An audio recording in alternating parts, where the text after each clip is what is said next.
Donald Trump a menacé le régime des ayatollahs en Iran de destruction totale s'il n'écoutait pas les manifestants.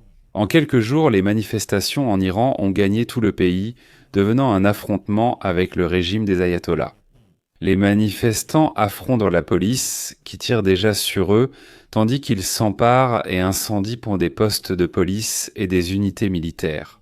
De plus, il y a déjà des informations sur les premiers manifestants tués. En regardant la carte, on constate que les manifestations ont déjà gagné tout le pays. Le président des États-Unis a menacé de nouvelles frappes de missiles contre des sites militaires iraniens si le régime d'Ali Khamenei ne stoppe pas les meurtres de manifestants. Au même moment, les autorités iraniennes ont déclaré qu'elles envisageaient de vendre une partie de leur arsenal de missiles et de drones à d'autres pays contre des crypto-monnaies, ce qui témoigne d'une situation économique très déplorable. La question principale est de savoir si le régime des ayatollahs en Iran risque vraiment d'être renversé ou si les autorités réussiront à réprimer la nouvelle vague de protestations. Discutons-en ensemble dans cet épisode. Je suis Alexei Pecci, discutons-en. Mais avant de commencer, je vous demande de vous abonner à cette chaîne, de mettre un like et d'écrire n'importe quel commentaire sous cet épisode. Cela aide beaucoup à promouvoir cette vidéo et abonnez-vous à ma chaîne Telegram Pecci News, le lien se trouve dans la description de cette vidéo.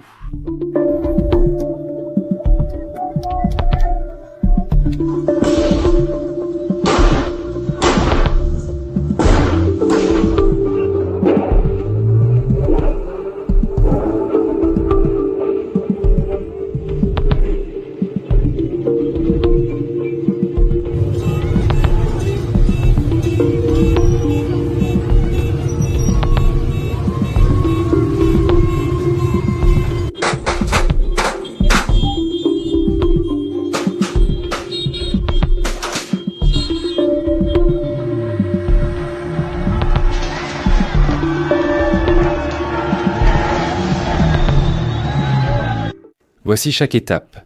Les manifestations en Iran ont débuté le 28 décembre. La raison en est la crise économique, l'effondrement de la monnaie nationale et une inflation énorme. Un dollar américain vaut presque 1,5 million de rials iraniens. Les premiers à protester ont été les commerçants, mais les slogans purement économiques sont très vite devenus politiques. Les manifestants cherchent à renverser l'ayatollah Ali Khamenei et à revoir toute la politique de la République islamique. À la suite des troubles et des affrontements avec les forces de sécurité, au moins 8 personnes ont déjà trouvé la mort. C'est l'information officielle. Le président américain Donald Trump a déjà déclaré qu'il était prêt à apporter son aide aux manifestants. Mais nous y reviendrons plus tard. Commençons par comprendre pourquoi les Iraniens sont à nouveau descendus dans la rue pour manifester. Je vais commencer par un petit détour pour que toute la situation soit claire. En septembre 2025, l'Organisation des Nations Unies a rétabli les sanctions contre l'Iran qu'elle avait imposées en 2006 en raison de son programme nucléaire, puis levées en 2015 dans le cadre de l'accord nucléaire iranien. Si vous suivez ma chaîne YouTube depuis longtemps, vous vous rappelez que le droit de snapback était détenu par la France, l'Allemagne et la Grande-Bretagne. Le régime des ayatollahs n'a pas conclu l'accord nucléaire avant la fin de l'été. Ce trio européen a obtenu le rétablissement complet des sanctions contre l'Iran au niveau du Conseil de sécurité des Nations Unies. Le rétablissement des sanctions a provoqué une chute brutale du taux de change de la monnaie nationale iranienne. À l'été 2025, le dollar valait environ 1 million de rials. En décembre, il atteignait près d'1,5 million. Il y a 3 ans, le taux était d'environ 430 000 rials pour $1, alors qu'avant les sanctions en 2005, il était de 32 000 rials. Aujourd'hui, il atteint 1,5 million. Parmi ceux qui ont le plus souffert des sanctions et de l'effondrement du rial, il y avait les commerçants de téléphones portables. Ils ont dû augmenter brusquement les prix et ont perdu la majorité de leurs clients. Et donc le 28 décembre, ce sont eux qui ont fait grève, et d'autres groupes se sont très vite joints aux vendeurs. L'inflation en Iran reste depuis 5 ans à un niveau de 30 à 40% par an. En 2025, les produits alimentaires ont augmenté de plus de 70%, les médicaments de 50%. À l'automne, la pire sécheresse depuis un demi-siècle s'est ajoutée à cela, sa principale cause étant une catastrophe naturelle, l'absence de pluie. La politique imprudente des autorités a considérablement aggravé la situation pendant des années. Il s'agit de l'utilisation irrationnelle, souvent incontrôlée, des ressources en eau limitées du plateau iranien. Très souvent, tout cela servait au programme nucléaire. En plus, le régime des ayatollahs investissait l'argent dans les armes, pas dans les infrastructures ou technologies. On pourrait penser que la situation était déjà mauvaise, mais dans ce contexte, l'Iran subit aussi une guerre de 12 jours en juin 2025. Israël, en quelques jours à peine, a pratiquement détruit la défense anti-aérienne iranienne, éliminé presque toute la direction militaire, ainsi que les principaux scientifiques et ingénieurs impliqués dans le programme nucléaire. Non seulement les installations nucléaires ont été frappées, mais aussi les entreprises pétrolières. Et à la phase finale de la guerre, les États-Unis d'Amérique ont rejoint Israël et ont largué plusieurs bombes anti-bunker surpuissantes sur le site nucléaire de Fordo. Après la guerre, en juin, les autorités iraniennes ont, d'une part, introduit certains assouplissements. En particulier, elles ont pratiquement cessé de punir les femmes qui apparaissaient dans la rue sans hijab. D'autre part, la répression contre les dissidents politiques s'est intensifiée. Et réfléchissez-y bien. En 2025, en Iran, près de 2000 personnes ont été exécutées, alors que les années précédentes, le nombre d'exécutions se comptait au maximum par centaines. Ici, c'est presque 2000. En résumé, la tension sociale a augmenté. La grève des vendeurs de téléphones portables à Al-Aydin, centre de Téhéran, le 28 décembre s'est vite muée en manifestation de rue. Dès le lendemain, les protestations se sont étendues, au Grand Bazar. C'est le centre traditionnel, à la fois économique et politique de la capitale iranienne.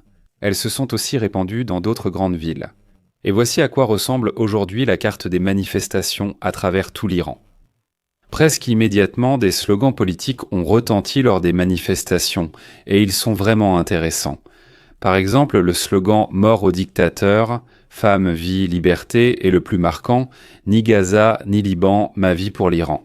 Et dans certains endroits, à cela s'ajoutaient des slogans glorifiant la dynastie des Pahlavis, renversée lors de la révolution islamique de 1979, ainsi que Shahzadeh Reza Pahlavi lui-même, l'héritier officiel du dernier Shah, qui prétend aujourd'hui au rôle de leader de l'opposition iranienne, en exil. D'ailleurs, il vit actuellement aux États-Unis d'Amérique. C'est-à-dire qu'une partie des manifestants a clairement déclaré « Rendez-nous le Shah, nous ne voulons pas de votre république islamique ». Les autorités ont tenté d'apaiser les manifestants. Le 29 décembre, le président iranien Massoud Pezeshkian a appelé le gouvernement à écouter les revendications légitimes des manifestants. Le 30, le gouvernement a proposé une rencontre avec les représentants des manifestants pour établir un dialogue, et le 31, le chef de la Banque centrale, Mohammad Reza Farzin, officiellement responsable de l'inflation catastrophique, a démissionné. Mais tout cela n'a pas fonctionné. Pourquoi ? Parce que le gouvernement dirigé par Pezeshkian était prêt à discuter des revendications économiques, mais pas politiques, alors que toutes les protestations étaient déjà passées sur le plan politique. Finalement, les autorités ont eu recours à la force. Le 29, elles ont utilisé des gaz lacrymogènes contre les manifestants à Téhéran, puis le 31 décembre, dans certaines villes, elles tiraient déjà à balles réelles. Des vidéos en ligne montrent les forces de l'ordre tirant en rafale sur les manifestants. Il y a eu un épisode révélateur dans la ville kurde de Koudasht. Un jeune manifestant y a été tué. Il s'est avéré que le jeune homme était soi-disant membre de la milice des jeunes du corps des gardiens de la révolution islamique. Et cela ne jouait pas du tout en faveur du régime en place. Quelqu'un du corps des gardiens de la révolution islamique aux manifestations ? Impossible. Ainsi, les autorités ont vite affirmé qu'il avait été tué par les manifestants, non par la police. C'est devenu un prétexte officiel pour réprimer les manifestations, sous prétexte que les protestataires auraient tué un membre du mouvement de jeunesse du corps des gardiens de la révolution islamique. Il faut sévir contre les manifestants, alors qu'en réalité il a été tué par la police. Début janvier, presque toutes les grandes villes iraniennes connaissaient déjà des manifestations et des troubles. On signale des cas où des manifestants ont pris d'assaut des bâtiments administratifs et des postes de police. Ils se battent régulièrement avec la police et arrachent leurs camarades arrêtés des mains des forces de l'ordre. Au moins 8 manifestants ont été tués, dont un adolescent de 15 ans. Finalement, dans la soirée du 1er janvier heure américaine, il était déjà le matin du 2 janvier en Iran. Le président des États-Unis, Donald Trump, a écrit sur son réseau social « Troussouchou ce qui suit ». Si l'Iran tire et tue brutalement des manifestants pacifiques, comme ils en ont l'habitude, les États-Unis d'Amérique viendront à leur aide. Nous sommes armés et prêts au combat. Il y a quelques jours, le Premier ministre israélien Benjamin Netanyahou a rendu visite à Trump. Et selon des informations non officielles, il a notamment négocié avec le président américain de nouvelles mesures contre l'Iran qui tentent de rétablir son programme nucléaire et de missiles, détruit lors de la guerre de juin. Et voilà que Trump publiquement a menacé de les écraser. C'était sa citation. Mais ici, je voudrais souligner un point important dans toute cette situation.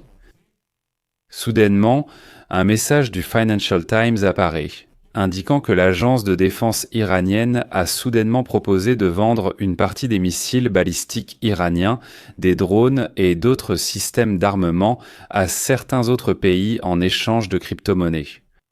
Autrement dit, le centre d'exportation du ministère de la Défense iranien se positionne comme une division d'exportation du ministère de la Défense.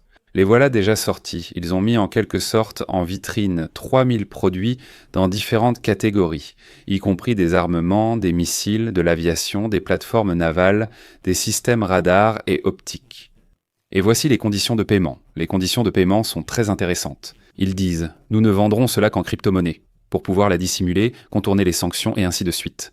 C'est probablement la première fois que l'Iran dit ouvertement « Écoutez, il va falloir vendre une partie de nos armes pour que le régime des ayatollahs puisse survivre. » Mais je veux souligner un point important pour qu'il n'y ait pas d'illusion là-haut. Les manifestations de masse en Iran ne menacent pas encore la stabilité du pouvoir du guide suprême Ali Khamenei pour plusieurs raisons. Premièrement, les protestations sont encore faibles. Elles sont même moins importantes qu'en 2022. Et en 2022, il y a eu de fortes manifestations, mais le régime des ayatollahs les a réprimées. De plus, il n'a pas encore utilisé tous ses moyens pour réprimer les protestations. Actuellement, seuls quelques milliers de personnes manifestent, ce qui ne reflète en rien la force du régime des ayatollahs. La situation ne pourra changer, à mon avis, que lorsqu'il y aura des signes de désertion au sein du corps des gardiens de la révolution islamique, c'est-à-dire lorsque des membres du régime commenceront à passer du côté du peuple. C'est alors qu'on pourra dire que là, ça devient vraiment sérieux. Le pouvoir d'Ali Khamenei a vacillé, car aujourd'hui les principaux instruments de répression des manifestants restent le corps des gardiens de la révolution islamique et le Basij. C'est ce groupe de jeunes, la branche et les forces de sécurité intérieure, toutes ces structures sont sous le contrôle direct et immédiat de l'ayatollah Ali Khamenei. Quant à l'armée régulière en Iran, elle est purement formelle, et même si elle se range du côté du peuple, elle ne pourra pas s'opposer au corps des gardiens de la révolution islamique. Après la révolution islamique de 1979, des milices armées ont été créées pour soutenir le régime. Elles sont devenues la base du corps des gardiens. C'est-à-dire que toutes ces milices sont devenues une structure militaire qui assure la sécurité du régime de l'intérieur. Ils développent aussi ce réseau de forces par procuration dans la région, apparu après la révolution islamique. Mais l'armée régulière de l'Iran, restée loyale à l'ancien Shah, est restée en place. C'est simplement un hommage à l'histoire. Mais le régime des ayatollahs l'a envoyé défendre les frontières, donc pas très loin, car tant que le régime se débattait, il n'était pas capable de survivre. Pour l'instant, ces protestations, bien que terribles, ne semblent pas pouvoir provoquer la chute du régime des ayatollahs. Voilà, mais nous verrons, tout peut changer littéralement à tout moment, donc il faut suivre la situation de très près. Je mets ici des points de suspension. Donnez votre avis, vos conclusions dans les commentaires sous cette vidéo, abonnez-vous à la chaîne, activez la cloche et n'oubliez pas de mettre un like, les amis, si cet épisode vous a paru intéressant et utile. Vous pouvez soutenir le travail de cette chaîne YouTube par votre don ou un abonnement de sponsor via les liens et les coordonnées indiquées. Dans la description de cette vidéo, il est écrit « Soutenir la chaîne Alexei Petchii ». Choisissez le format qui vous convient le mieux. Je vous serai reconnaissant pour tout soutien de votre part. C'est tout pour aujourd'hui. Prenez soin de vous. À bientôt à tous.